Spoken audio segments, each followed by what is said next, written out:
estudo que se fez onde revisaram o QI de 1.000 pessoas ao acaso e descobriram a diferença de QI entre os menos inteligentes e os mais inteligentes, que foi somente de 2,5 vezes, e falamos a respeito dos rendimentos, como as pessoas que ganhavam $250 mil ao ano não são 10 vezes mais experientes das que ganham $25 mil ao ano? Pois esse tema me fascinou por anos, e estive fazendo cursos e ensinando a mais de 500 executivos e administradores, e descobri ideias bem interessantes com respeito à inteligência e ao QI, e gostaria de imprimir um pensamento que é esse. A inteligência é uma forma de agir.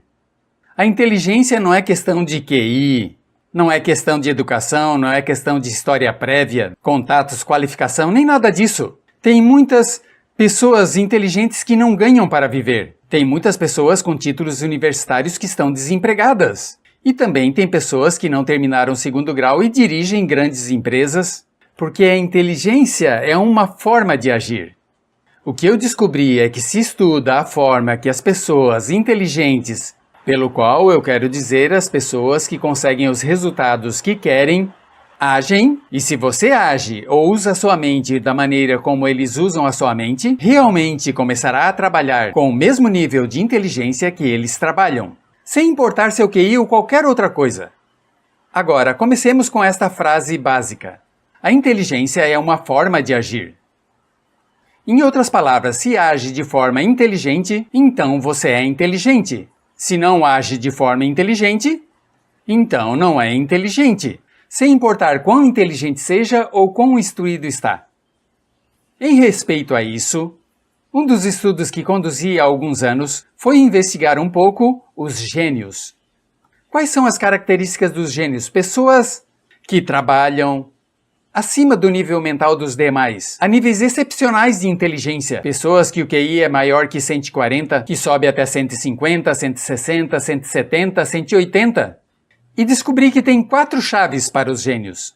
E as 4 são comportamentos que se pode aprender. E se aprende as 4 chaves, pode trabalhar num nível de inteligência que será o dobro do seu nível atual. Quais são essas 4 chaves? A chave número 1 dos gênios é clareza. A clareza é absolutamente essencial. Descobri que a razão pela qual as pessoas fracassam na vida é porque não sabem o que querem. Não têm claro aonde querem ir. Suas metas são vagas, seus valores são vagos, suas alternativas e suas opções são nebulosas. Enquanto que as pessoas de sucesso têm uma claridade tremenda. Imagine que tem uma câmera e você move a lente da sua câmera para focar até que o objeto esteja perfeitamente claro, e é quando clica. Isso significa que cada vez que alguém te pergunta ou você pensa em suas metas, essas devem ser particularmente claras. Por isso falamos de escrevê-las, descrevê-las claramente, colocar em relação ao tempo, medi-las, fazê-las específicas. Usar palavras claras para alcançá-las, porque quanto mais claras estão suas metas, mais afiada está sua mente para conquistar ou alcançar essas metas. Outra coisa que deve estar muito clara é quais são seus problemas. Já disse antes, identificar seus obstáculos, que se colocam entre você e suas metas, averiguar quais são os maiores obstáculos, quais são os pequenos e ser muito claro é muito importante. Em medicina, o que se faz na medicina? Em medicina, simplesmente se segue um processo de diagnóstico até que se encontre especificamente o problema que está causando o dano. E quanto mais claro esteja o problema, mais fácil será a solução. As pessoas que são infelizes e fracassadas hoje não são pessoas que não são inteligentes ou capazes, senão que não têm claras suas metas e tampouco sabem bem seus problemas. E, finalmente, o mais importante de todos são seus resultados. Isso requer mais pensamento que qualquer um dos outros dois. Quais são os resultados que deseja? Aonde quer estar no final desse processo? Em outras palavras, como se verá, como se sentirá? Não o processo de chegar lá, senão qual o resultado que está perseguindo, e o enfoque dos resultados geralmente é um enfoque superior que aquele de dirigir-se para as metas. Porque às vezes suas metas podem estar equivocadas. Às vezes os problemas talvez sejam diferentes, mas se você sabe qual será o resultado, se sabe o que quer e como quer que se veja, se quer uma casa de 2.000 metros quadrados, moderna, que tenha todas as comodidades, um escritório para você, um quarto para as crianças, uma garagem dupla, e se esse é o resultado que deseja, então a vizinhança em que você vive, os termos em que conseguirá a casa, leasing, aluguel, compra, etc., esses virão sozinhos enquanto para você lhe importe o resultado. A segunda chave para trabalhar como um gênio é concentração. Concentração. Todos os gênios, todas as pessoas altamente inteligentes, são pessoas que têm a habilidade de se concentrar 100% em uma coisa por vez e concentrar-se no mais importante. Todos os gênios, todas as pessoas de inteligência ilimitada são pessoas que tratam de fazer muitas coisas diferentes. Todos focam em muitas coisas diferentes. E como não podem dirigir sua inteligência a um ponto, como um soco em um só problema, nunca parece ter nada realmente resolvido. Assim que a habilidade para se concentrar, e já falamos disso na administração do tempo, fazer uma lista de todas suas metas, de todos os problemas que se interponham, escolher um ou dois que sejam importantes, escolher o número 1 e trabalhar sobre o número 1 e ficar com ele até que o termine, é uma chave absoluta para ser gênio. Porque quanto mais se concentre como um raio laser, quanto mais se concentre, quanto mais inteligência dirige como um raio, precisamente esse raio específico, mais de sua inteligência estará dirigida para tirar o problema do meio ou de levá-lo para sua meta. Agora, a terceira qualidade dos gênios que pode desenvolver é a habilidade para manter aberta a mente. Temos visto que as pessoas que são muito inteligentes tendem a ter a mente aberta porque estão desejando olhar uma grande variedade de enfoques diferentes, querem contemplar a situação, estão dispostos a fazer muitas perguntas. Querem fazer perguntas como por quê, ou perguntas como por que não, perguntas como quais são nossas suposições, nós temos esse problema, podem que nossas suposições sejam incorretas. E se nossas suposições estão incorretas? Como sabem, as suposições errôneas estão na raiz de muitos fracassos. Suposição. Quais são suas suposições? Eu vi que quando pesquiso ou dou consultoria a grandes companhias, ou até companhias pequenas, quando tem problemas no mercado, suas suposições estão incorretas. A suposição está equivocada em relação ao produto, o produto, a competência, com respeito ao cliente, etc. Quais são suas suposições? Mantenha a mente aberta. E olhe toda uma variedade de formas diferentes de enfocar o problema que seja. Outra boa pergunta a fazer é: que mais poderia ser o problema? Acreditamos que é esse, mas e se for outro completamente diferente do que eu estou considerando? Mantenha a mente aberta, seja flexível, esteja disposto a ver uma grande quantidade de enfoques diferentes. E depois, a quarta característica de todos os gênios, e algo muito surpreendente, é que tem um método sistemático.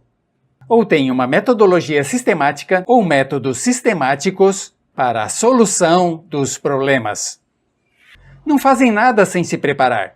E finalmente, uma vez que um gênio tenha passado por uma série de métodos sistemáticos, frequentemente como resultado desses processos de concentração, simplesmente expulsam de sua mente o assunto e num certo ponto o superconsciente os dará a resposta que buscam.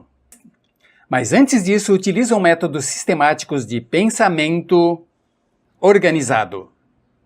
A maioria não faz isso. O que fazem a maioria é que se lançam diretamente a um problema. Do mesmo modo que um cachorro se atira num carro que vai passando e aí vão e perseguem o carro ou se deitam em cima de um tapete como um filhote e destroem o tapete, ficam girando, girando e depois largam. As pessoas inteligentes enfrentam os problemas de forma lógica, sistemática, de forma organizada. Assim que falemos dos 3 métodos de pensamento criativo que pode usar. Como uma bazuca que pode usar para acabar com 90 ou 95% de qualquer problema que chegue a enfrentar. Qualquer obstáculo, qualquer coisa que se interponha. E o primeiro que eu chamo é tormenta mental. A tormenta mental é uma técnica muito simples. Se desenvolveu já faz muitos anos. Pode aplicá-la sozinha ou com outras pessoas. Mais pessoas se tornaram ricas e de sucesso usando essa técnica que qualquer outra técnica que já tenha visto. Eu já tenho usado ela por anos e é absolutamente devastadora por tão rápido que você pode encontrar grandes soluções aos problemas mais complexos. A tormenta mental frequentemente se chama o método das 20 ideias. O único que você precisa usar nesse método das 20 ideias é um pedaço de papel, uma caneta e disciplina. Por que as pessoas não usam esse método frequentemente? A. Não o conhecem. B. Não tem a disciplina suficiente para usá-lo. Mas se usa isso de forma sistemática, se surpreenderá com os resultados desde a primeira vez. Esse é o método das 20 ideias. Pegue uma folha de papel. O melhor é fazer pela manhã, bem cedo. Escreva sua meta principal, o objetivo, em cima da página em forma de pergunta. Digamos que quer aumentar seu salário de $30 mil para $45 mil nos próximos 12 meses. O que faz é isso. Escreva em cima da página o que eu posso fazer para ganhar $45 mil nos próximos 12 meses. Essa seria a pergunta, ou uma pergunta de administração do tempo. O que posso fazer para ter 2 horas mais de tempo produtivo cada dia? Ou uma pergunta de saúde, o que eu posso fazer para baixar 2 quilos ao mês, até que chegue no meu peso ideal? Põe isso acima da página em forma de pergunta e depois se esforce a escrever 20 formas diferentes de fazê-lo. Só continue se esforçando a escrever 20 formas diferentes e as primeiras 3 ou 5 respostas que vê sairão facilmente. As seguintes 3 ou 5 serão mais difíceis e as 10 últimas será como tirar sangue de uma pedra. Porque sua mente, se você não está usando regularmente, será muito lenta para responder à sua solicitação. Igual como um músculo se está numa academia, levanta peso. O músculo reagirá lentamente e semana após semana, depois de 1 mês ou 2 meses, poderá fazer exercício todo dia. Assim que coloque em cima da página e gere 20 respostas e ao final disso, escolha uma resposta e ponha em prática. É simples assim, e se faz, essa técnica tão surpreendentemente poderosa que parecem incríveis, te surgirão ideias na mente que absolutamente te assombrará. Escreverá coisas no papel que nunca imaginou que estivessem em teu cérebro. Eu tenho dado esse exercício a muitos grupos de executivos. O incrível é que vêm a mim e me dizem, sabe, é que às vezes é a 20ª resposta que vale as outras 19 juntas. Vêm e me dizem que é a 20ª resposta. Ao se esforçar a escrever 20 respostas, a 20ª é que estão buscando, às vezes é que já fazia meses. Assim que faça esse exercício e depois pegue uma resposta e a aplique de imediato. Por quê? Porque isso deixará estipulado em seu consciente e seu superconsciente que vai em frente com esse processo. Se fizer isso 5 dias por semana, cada manhã antes de iniciar o dia, e tiver que gerar 20 ideias, cada manhã antes de iniciar o dia, se fizer isso multiplicado por 50 semanas ao ano, descansando 2 semanas, pelas férias e tirando os fins de semana onde não faria, terminaria com 5.000 ideias durante o ano. Verdade? Se tiver uma ideia ao dia por 5 dias na semana por 50 semanas por ano, equivaleria a 250 ideias ao ano, que estaria aplicando em sua vida num mundo onde a pessoa comum não usa nenhuma. Acredita que se usar esse método de forma sistemática seus resultados mudariam? Acredita que se usar esse método de pensamento criativo de forma regular começaria a haver certo progresso ou mudanças? O interessante é que se usa esse método cada dia, e devo dizer com honestidade de forma pessoal, que não posso usar esse método por mais de 3 dias seguidos.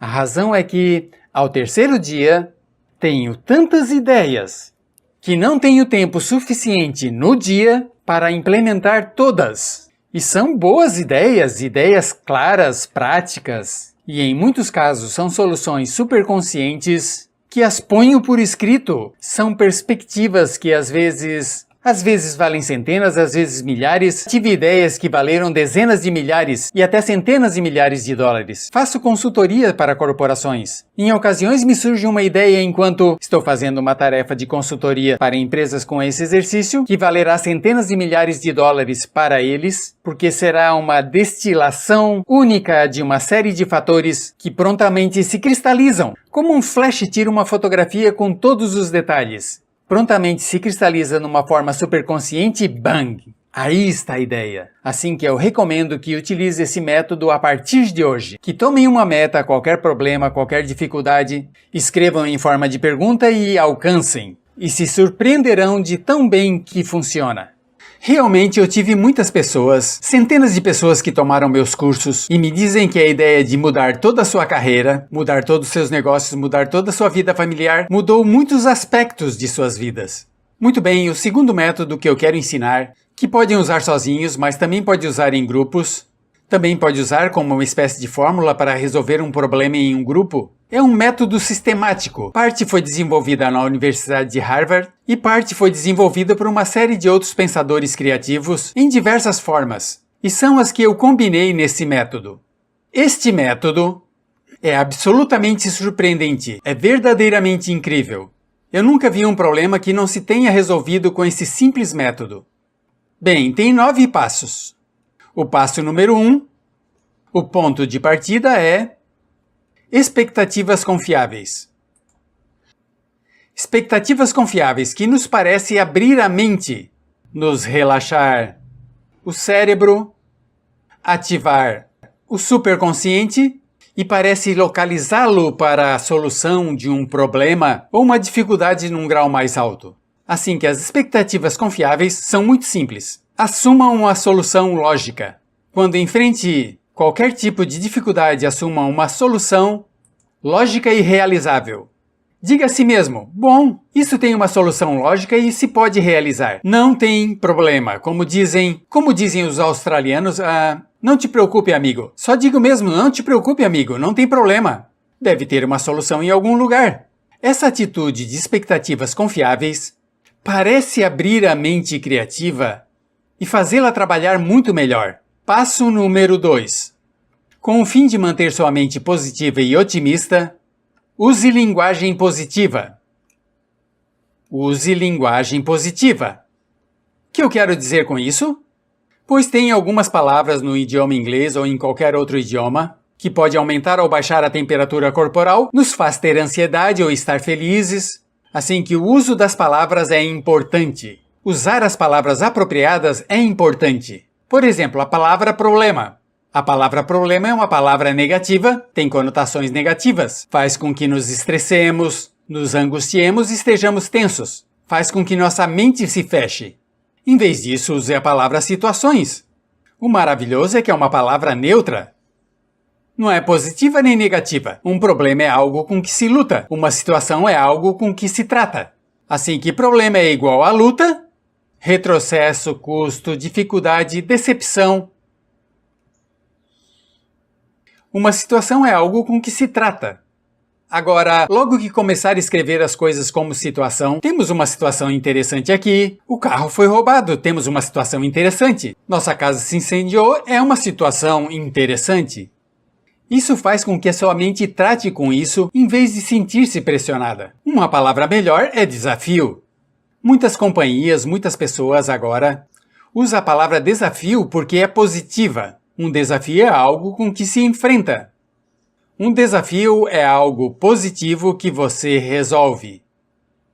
Assim que em vez de chamar problema, chame desafio. Temos um desafio interessante, ou enfrentamos interessantes desafios esse ano, ou vamos ter desafios interessantes que não esperávamos esse ano, ou temos enfrentado um grande desafio. Mas um problema, descrito como um desafio, é algo que tira o melhor de você. Sua mente começa a considerar e pensar como lidar. E a melhor de todas é a palavra oportunidade. A palavra oportunidade é uma palavra muito positiva. A palavra oportunidade é algo que você pode aproveitar. E o interessante é que em toda a nossa investigação, descobrimos que em cada retrocesso ou em cada dificuldade, dentro de cada problema, dentro de cada situação ou desafio, tem uma oportunidade oculta. Tem algo que pode aprender, algo que pode ganhar. Tem uma vantagem, tem um benefício, tem algo. E nós sabemos porque tem a lei da substituição, que se vamos buscar a oportunidade em uma situação, não podemos, ao mesmo tempo, pensar no que nos deixou tensos e ansiosos. Não pode pensar nele como um problema e uma oportunidade ao mesmo tempo. O único pensamento, o pensamento positivo, derruba o pensamento negativo. E quando vemos as pessoas de sucesso, encontramos que essas pessoas são aquelas que mantêm a sua mente no que desejam e buscam a oportunidade, buscam o desafio, buscam a parte positiva de qualquer retrocesso ou dificuldade. Já falamos da mente superconsciente. Esses retrocessos e dificuldades vêm frequentemente para nós, para nos dizer como mudar a direção para o caminho correto. Ir aonde queremos. Assim que, em vez de se frustrar e se incomodar, veja como uma grande possibilidade e busquemos sua vantagem ou benefício. E o terceiro passo, para tratar com qualquer situação ou desafio, é definir claramente. Defina claramente.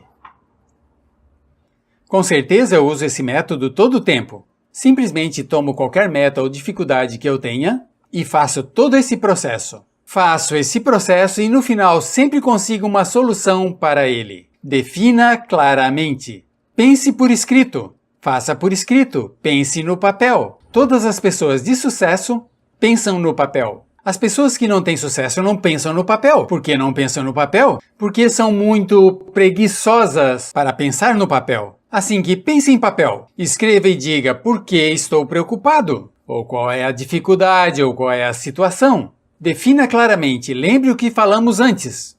A marca de um gênio é a clareza. A marca do fracasso é a confusão. O número 4 é pergunte quais são as causas possíveis. Quais são todas as causas possíveis? A tendência natural em nossa impaciente sociedade é que se chegamos ao ponto de definir a dificuldade ou desafio, é pular a uma conclusão e dizer, façamos isso.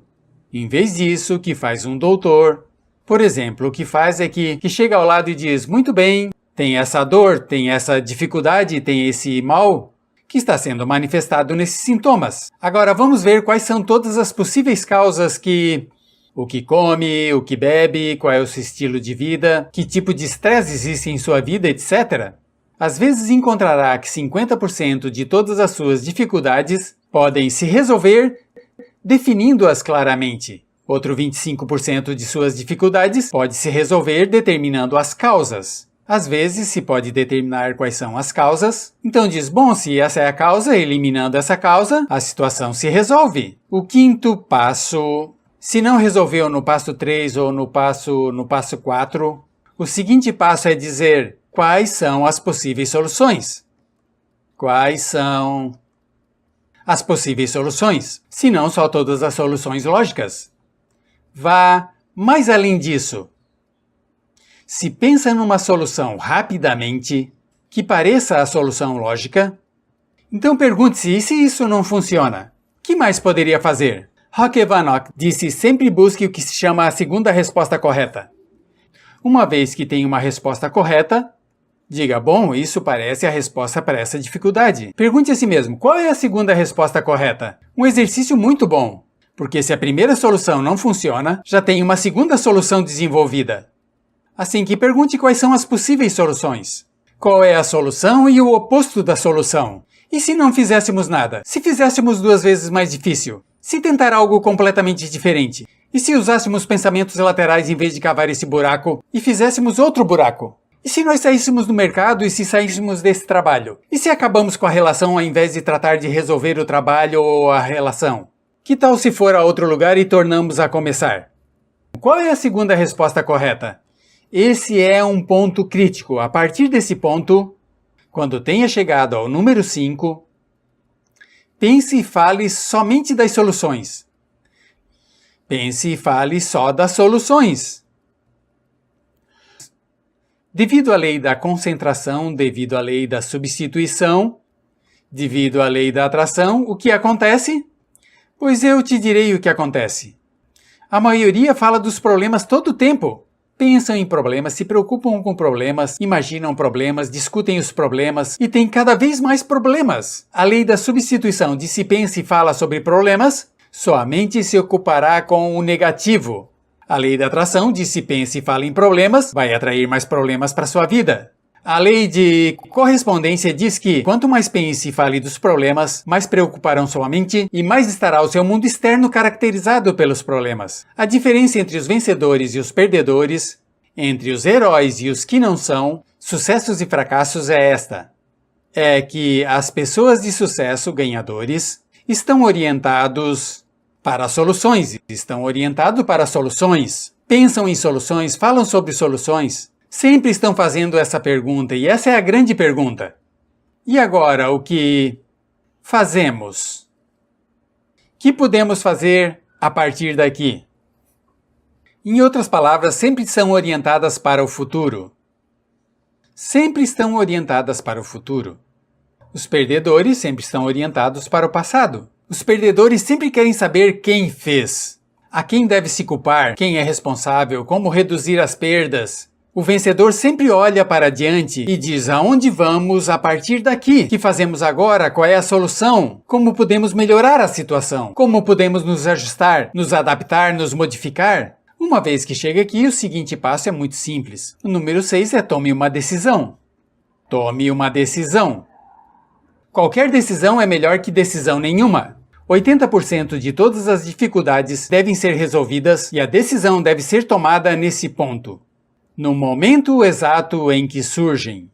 Quando tem uma dificuldade é o momento de tomar 80% de suas decisões. A indecisão, com certeza, a indecisão é a principal razão dos fracassos. As pessoas indecisas não têm sucesso. Ser decidido é mais importante do que estar certo. Porque quanto mais decisões tome, quanto mais retroalimentação receba, mais pronto estará, mais exata será suas decisões. Quanto menos decisões tome, menos retroalimentação receberá, menos aprendizagem terá, mais pobre será a tomada de decisões. Assim que tome uma decisão. 80% deverá ser feito agora e o resto pode fazer simplesmente dizendo: bom, não posso tomar a decisão agora, necessito de mais informação. Porém, um limite. Na sexta, tomarei a decisão sem importar a informação que eu tenha. Número 7. Isso é um grande liberador de tensões. Tomar decisões. A indecisão é uma fonte importante de estresse. O número 7 é assuma responsabilidades. Assuma responsabilidade. Em outras perguntas, pergunte-se isso. Essa é a grande pergunta. Quem? Quem vai fazer? Quem vai fazer? Frequentemente as pessoas fazem o exercício, tomam a decisão, estão felizes, motivadas, o estresse e a dificuldade acabou, e depois voltam ao trabalho e voltam a uma reunião 2 semanas depois, e não fez nada porque não designou a ninguém especificamente. E talvez seja a palavra designar responsabilidades específicas. Quem vai fazer exatamente? E isso nos leva ao número 8. Estabeleça um limite. Diga, quero que isso se faça em tal e tal dia. Saibamos que isso vai ser feito em tal e tal dia. Sexta, às 12 voltaremos a revisar. E com certeza, uma vez que estabeleceu um limite, o número 9 é haja. Observe. Um interessante estudo da administração do tempo que li recentemente diz que 20% do trabalho, o 20% geralmente equivale a um 80% do valor do trabalho. Se faz o 20%, diga bem começado e quase terminado. O número 10 é inspecione o que espera. Inspecione o que espera. Uma das regras mais importantes do sucesso na vida é quando tenha lembrado de algo, de que alguma coisa vai se fazer sem inspeção, a revise, controle, monitore, esteja em contato. Tem um bom amigo que disse que delegar é essencial, mas não abdicar. Tome uma decisão quando tenha designado algo a alguém que tenha pedido fazer, mantenha em contato com ele. Se é bastante importante para você que tenha feito nesse lapso, é importante também que dê um segmento, que o revise. Bem, tem um método final de pensamento criativo que pode usar com seu esposo, com a sua esposa, com seus colaboradores, com seus amigos, com seus sócios. Um dos métodos mais poderosos que tem se desenvolvido. Primeiro escreveu Alex Osborne em seu livro Aplique a Imaginação, em 1946, e se chama Inspiração Súbita. A inspiração súbita, é magnífica, não posso escrever tudo no quadro, mas eu te darei a descrição do que tem que fazer para ter boas inspirações súbitas. Número 1. O melhor grupo para ter inspirações súbitas é de 4 a 7 pessoas. Menos de 4 não terá a energia potencial e mais de 7 o grupo começa a se dispersar. Assim que de 4 a 7, sentar-se junto com espírito de harmonia. O passo 2 é definir claramente a questão. E quanto mais simples e precisa seja essa questão, e mais concreta seja a resposta que busca, melhor funciona o exercício de inspiração súbita. Por exemplo, em uma organização de vendas, não diga "o que podemos fazer para aumentar as vendas?", porque a pergunta é muito vaga e dispersa. Lembre, clareza. O que diria é, o que podemos fazer para aumentar nossas vendas 20% nos próximos 90 dias? Então, todo mundo começa a pensar nessa pergunta. O terceiro passo em respeito à inspiração súbita é tempo. O melhor período para ter inspiração súbitas é entre 15 e 45 minutos. 30 é o ideal. E o que faz? Disse isso. Busquemos inspirações súbitas a essa pergunta, que pode incrementar nossas vendas em 20% nos próximos 90 dias. E vamos pensar das 4h15 às 4h45. O seguinte passo é geração de ideias, e isso realmente é crítico. Em vez de gerar ideias e depois avaliá-las, o que faz é isso. E isso é o que Osborne descobriu. Dizia, o que bloqueia as inspirações súbitas é que tem a ideia do processo de geração e alguém dá uma ideia e alguém diz, isso não funciona, é estúpido, é ridículo, já não tentamos uma vez? E enquanto alguém diz algo crítico sobre uma ideia, todo mundo fecha a boca. Você está sentado aí, todo mundo está duvidando, por quê? Porque quando se critica uma ideia, desencadeia mais o temor à rejeição que se remonta à sua primeira infância. Assim, o que faz é dividir. Tem a avaliação de ideias em uma sessão e a geração de ideias separadas por um muro de tempo. Assim que coloque tempo entre as duas. E aqui vai a quantidade de ideias. Em uma sessão de 30 minutos, digamos 30 minutos, diga, vejamos quantas ideias se pode gerar, enfocadas em quanto podemos incrementar nossas vendas em 20% nos próximos 90 dias. E do outro lado, toma mais tempo e aqui pede qualidade. Agora, qual é o papel do líder? Em uma sessão de inspiração súbita, o líder nunca deve dominar. O líder deve estimular. Uma boa pessoa, com certeza, nos negócios, reunirá seu pessoal ou seus sócios regularmente para estimulá-los a ter inspirações súbitas ao menos uma vez por semana, mas não dominará a conversa. Registre todas as respostas. Registre todas as respostas. Frequentemente, alguém terá uma resposta em alguma sessão de inspiração súbita que será uma solução superconsciente. A solução superconsciente pode ser tão excelente que as pessoas que estão na sessão de inspiração súbita não estão conscientes de que é uma conquista brilhante. Mas quando pega as ideias e as avalia mais adiante, ou alguém mais vê essas ideias, isso era o que estávamos buscando, é o adequado. Assim que, com respeito ao pensamento criativo, lembre disso, deixa eu repetir. A inteligência é uma forma de agir. Pode trabalhar ao menos o dobro da inteligência que está usando atualmente. Fazendo o que fazem os gênios. Seja claro sobre o que deseja. Concentre totalmente em sua meta, o problema, a solução ou o resultado que deseje. Mantenha uma mente aberta, seja flexível, olhe todas as possibilidades e depois use métodos sistemáticos de resolução de problemas, como já discutimos. Tente com qualquer desses métodos. Use de forma regular e sistemática e eu te garanto que se surpreenderá do quão inteligente realmente você é.